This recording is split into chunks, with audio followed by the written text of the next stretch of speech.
आपने मैनिपुलेट ये शब्द जरूर सुना होगा। तो आज हम देखने वाले कैसे कैंसर सेल इम्यून सिस्टम को मैनिपुलेट करते, यानी इम्यून सिस्टम को मैनिपुलेट करते और खुद की संख्या बढ़ाते या कैंसर को हमारे शरीर में, मानव शरीर में बढ़ाते। ये आज हम देखने वाले हैं। एक रिसर्च हुआ है, रिसर्च ने डिस्कवर किया है how cancer cell manipulate the immune system.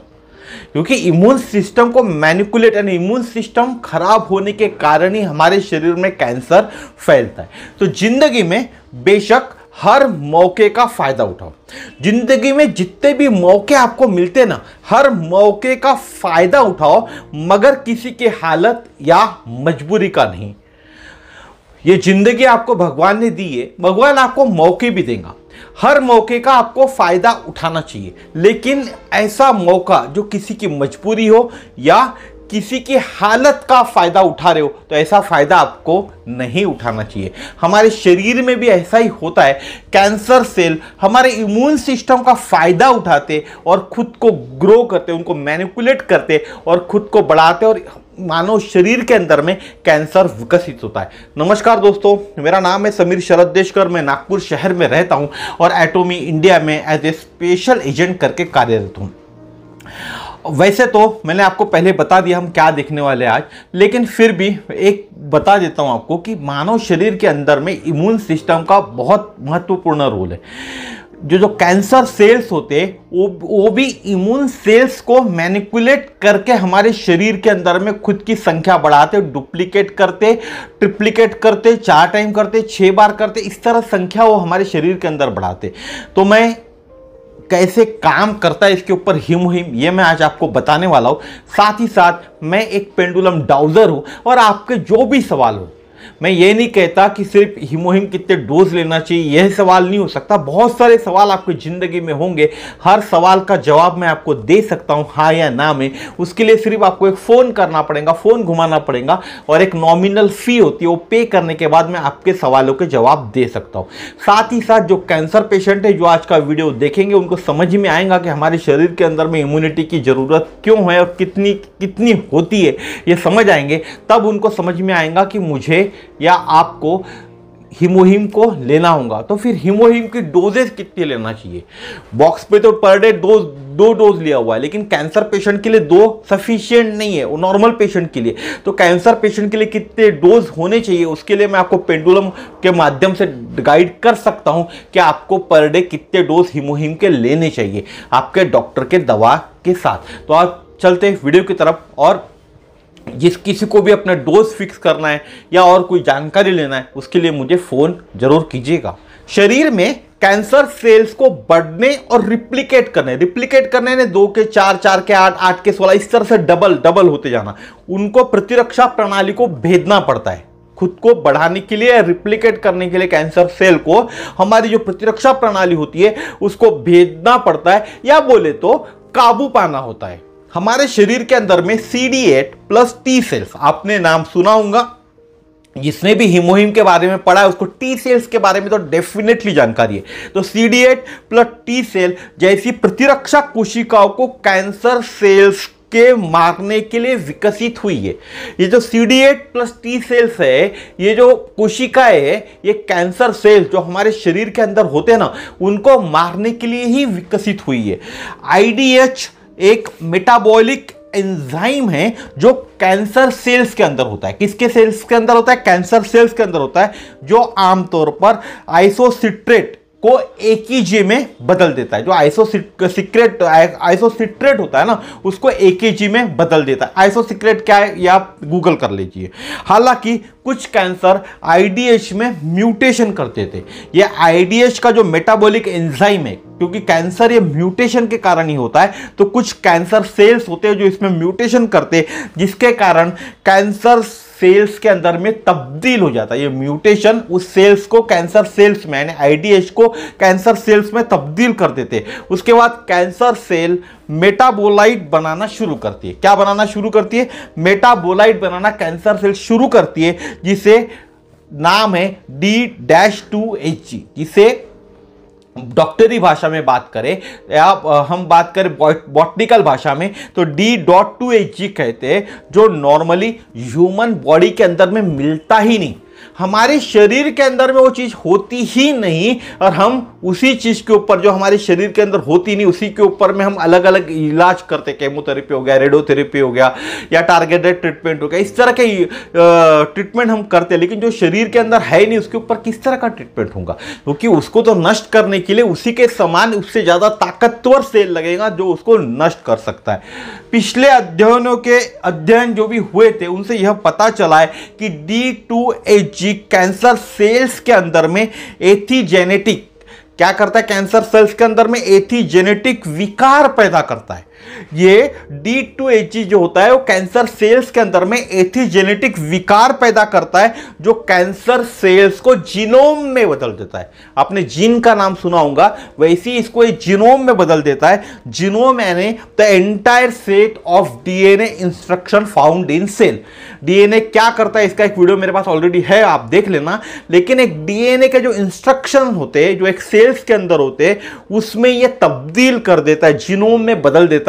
इसका मतलब उसके अंदर में जो इंस्ट्रक्शंस आ जाते हो, कैंसर सेल्स के इंस्ट्रक्शन उसके अंदर में आ जाते हैं, और कैंसर सेल को डुप्लीकेट एंड ग्रो करने में मदद करते हैं। जब इंस्ट्रक्शन कैंसर सेल के अंदर आ जाते हैं, उस सेल्स के अंदर में, उस जीनोम के अंदर में, तो कैंसर सेल को डुप्लीकेट, ट्रिप्लीकेट 4 बार करने में मदद करते, साथ ही साथ पूरे शरीर के अंदर में बढ़ने के लिए भी ये मदद करते। इस स्टडी में यह देखा गया कि D.2Hg कैसे CD8 प्लस T सेल्स को अफेक्ट करते हैं, यानी उनके ऊपर अटैक करते हैं। यह देखा गया, यह ट्यूमर माइक्रो इन्वायरमेंट के बगल में स्थित होते हैं। हमारे जो ट्यूमर माइक्रो इन्वायरमेंट होता है शरीर के अंदर में, उसके बाजू में ये स्थित होते हैं।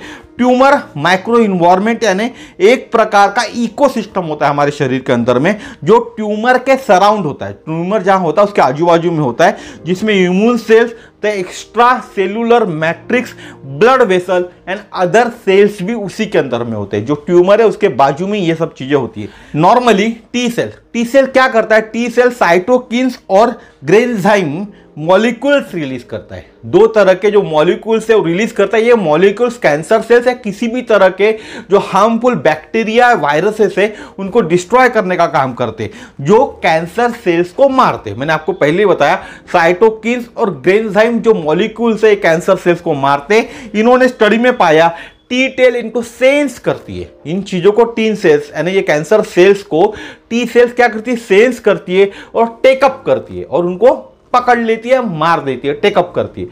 D.2Hg कैंसर सेल प्रोड्यूस करता है। जो D.2Hg जो मानव शरीर में नहीं मिलता, कैंसर सेल उसको बनाता है, तो कैंसर सेल इसको प्रोड्यूस करता है, और अंदर जाने के बाद, हमारे शरीर के अंदर में जाने के बाद, यानी इम्यून सिस्टम में जाने के बाद, साइटोकिन्स और ग्रेन्जाइम को रिलीज करने में बाधा उत्पन्न करता है। जो भी टी सेल्स है हमारे, उनको साइटोकिन और ग्रेन्जाइम को रिलीज करने से रोकता है या उनको बाधित करता है, और सेल को माइटोकॉन्ड्रिया में बदल देता है। जो सेल्स है जो रिलीज करते हैं टी सेल्स को, क्या करता है? माइटोकॉन्ड्रिया में बदल देता है, और कैंसर सेल्स को मारने की टी सेल्स की जो क्षमता होती है वो कम कर देता है। टी सेल्स जो एंजाइम बनाते, ग्रेन्जाइम हो गया और साइटोकिन्स हो गया, इनको वो माइटोकॉन्ड्रिया में तब्दील कर देता है, और जो टी सेल जो कैंसर सेल की मारने की जो उसकी क्षमता होती है उसको वो कम कर देता है। और एक बार टी सेल्स जहां निष्क्रिय हो जाते हैं, हमारे टी सेल्स यानी हमारा इम्यून सिस्टम, हमारी ताकत धड़ धड़ ऐसी गोली चलाती है हमारे शरीर के अंदर में। जो वायरसेस है, जो बैक्टीरिया है, उनके ऊपर में टी सेल्स इस तरह से गोली चलाने का काम करता है। लेकिन ये इसको क्या करता है? D.2Hg इसको निष्क्रिय कर देता है। वो निष्क्रिय हो जाने पर कैंसर सेल आसानी से बढ़ते और रिप्लिकेट होते, 1 के 2, 2 के 4, 4 के 8, इस तरह से रिप्लिकेट होने का काम करते हैं, क्योंकि हमारा टी सेल्स निष्क्रिय हो गया। इस तरह कैंसर कोशिकाएं जो होती है वो प्रतिरक्षा प्रणाली को कमजोर कर देती है। हमारे शरीर के अंदर जो कैंसर कोशिकाएं, हमारे शरीर के अंदर की जो प्रतिरक्षा प्रणाली जो कोशिका है उनको कमजोर कर देती है। यह स्टडी इसलिए हुई थी ताकि साइंटिस्ट को बायोलॉजी ऑफ कैंसर अच्छी तरह समझ आए और साइंटिस्ट नई थेरेपी डेवलप कर सके। और जो भी साइंटिस्ट है कैंसर के लिए काम कर रहे एक नई थेरेपी कैंसर के लिए डेवलप कर सके, इम्यून सिस्टम को बूस्ट करने के लिए। किस चीज के लिए? हमारे शरीर के इम्यून सिस्टम को, ये स्टडी बता रही है। और हीमोहिम इन्हांस करता है OT1 CD8 plus T cells activation को।